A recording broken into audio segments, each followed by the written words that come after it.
Hey friends, welcome back to Hot News, gaming news. That's what we do here on the Hot News channel, in case you're unfamiliar.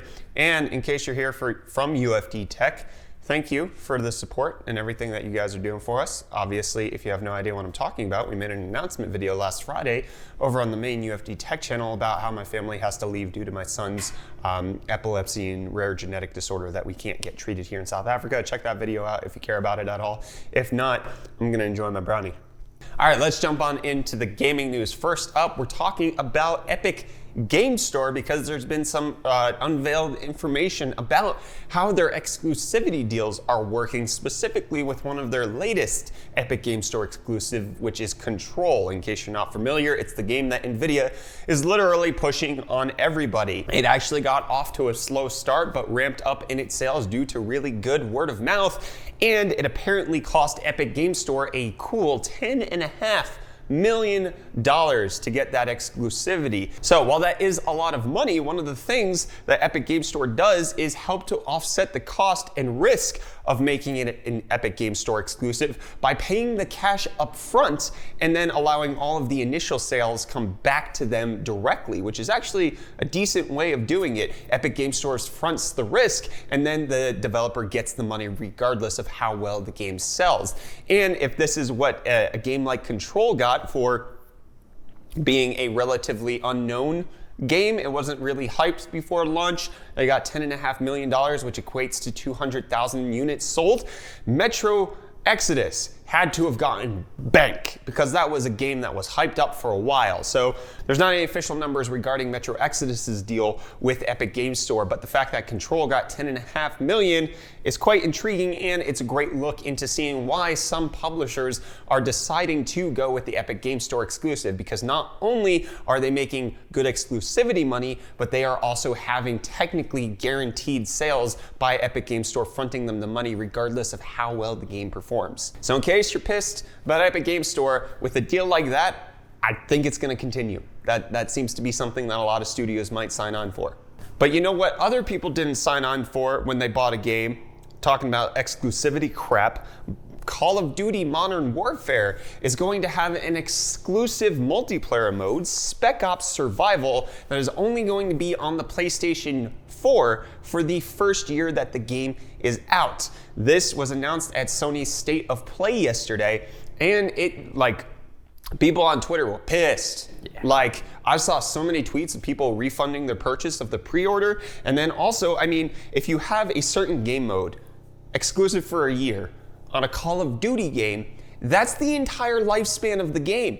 Black Ops 4 came out last year. Yes, there will still be the diehards that will play it on other platforms, but if you can't play one of the most popular game modes initially when the game comes out because you're on the wrong console or on PC, that's a little ridiculous. I can understand the outrage that's coming from the fans on this one. It does seem, in my opinion, to be a bad move on their parts. Activision Blizzard not really doing what's best for the fans, and one of the things that I read was it's time for Activision Blizzard to get the same treatment that EA got for all of its crap. So we'll see where this develops, if they'll renege on that after the community backlash. But what do you think of Spec Ops being PS4 exclusive for the first year? But you know what else is an exclusive?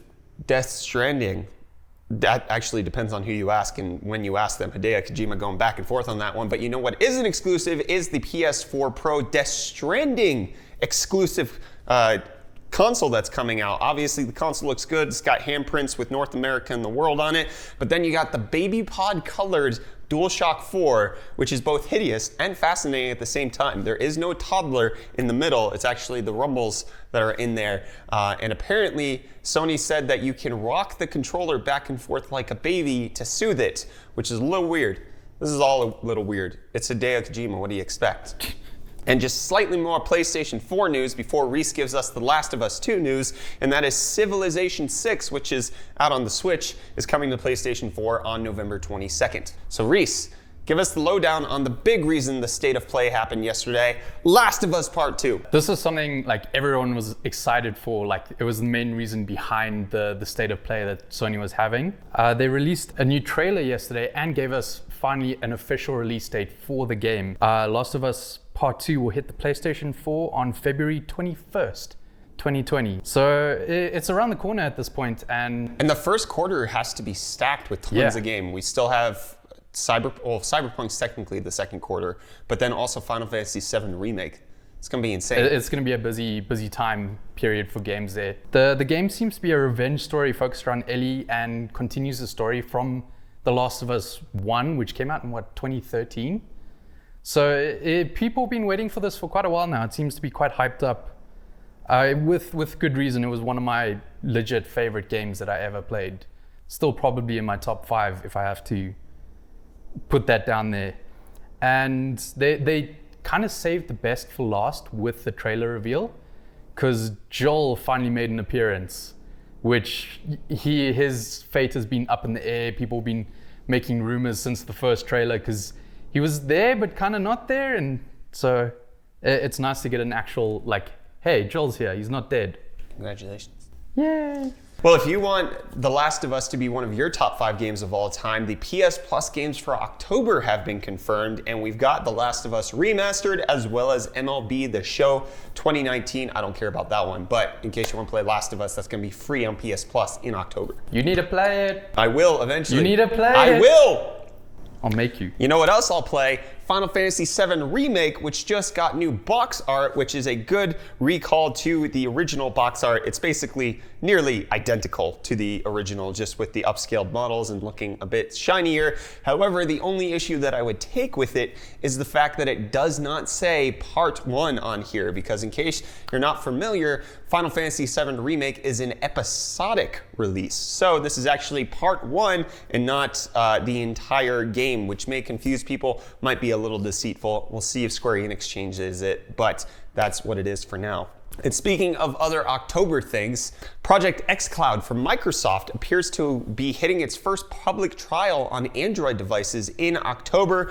xCloud, in case you're not familiar, is the cloud-based streaming service similar to what Google is going to be doing with Stadia, just obviously with Xbox games and devices and now on Android. Fantastic. And just a little bit more Xbox news. Microsoft announced yesterday that they're going to be working with the UN to make the next 825,000 Xbox consoles carbon neutral, which would be the first time that any console production has been carbon neutral. Sony was reached out to regarding how they're going to do energy efficiency stuff, and it appears that they're working with the UN in order to introduce new power saving modes on the PlayStation 5. No word on whether or not they're going to honor the carbon neutral stuff that Microsoft is doing, but a lot of these companies are trying to make their methods of producing game consoles more sustainable, which is probably a good thing.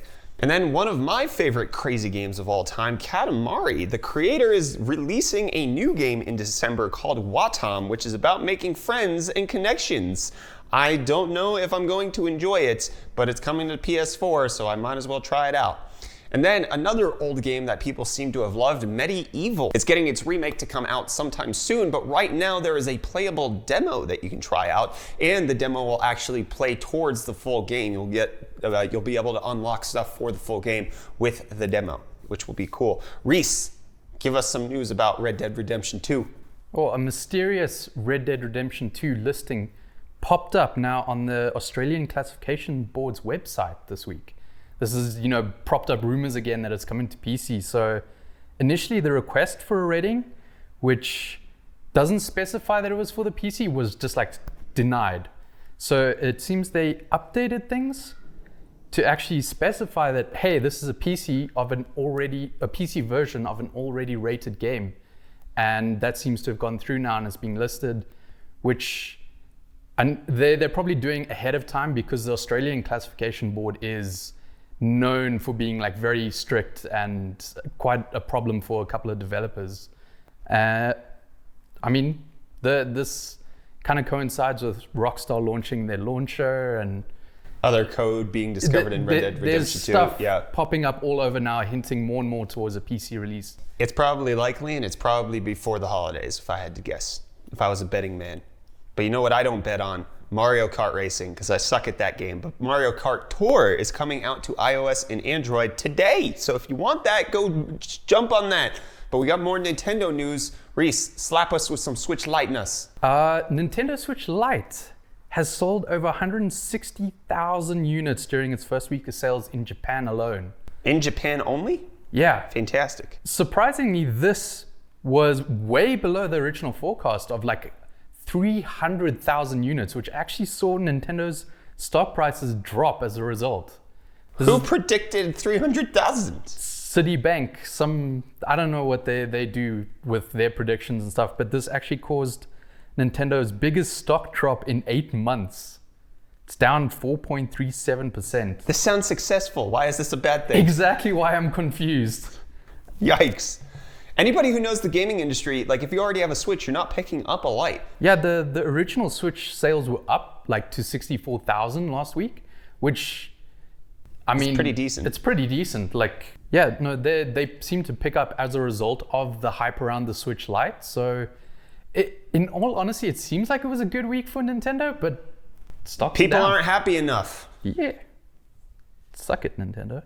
But speaking of sales, Dead Cells has actually apparently sold 2.4 million copies, which is quite good. I love the game. I have it on 2 different platforms. I have it both on PS4 and Switch, just so I could enjoy them in different capacities. However, because they want to work on a new title and because of the organizational structure of Motion Twin, which is a worker co-op, they don't want to expand the team, but they want to work on new games. So they've actually started a brand new company known as Evil Empire to move forward with a more hierarchical approach, because the worker co-op means that everybody is equal. Everybody gets the equal pay, everybody gets an equal say in the operations of the business, and they don't want to grow that on 8 to 10 people because they were larger than that and they said it was not good for the business whatsoever. So they're going to keep the worker co-op the way it's going, and then to move on to the next game, Evil Empire will take that, which is crazy.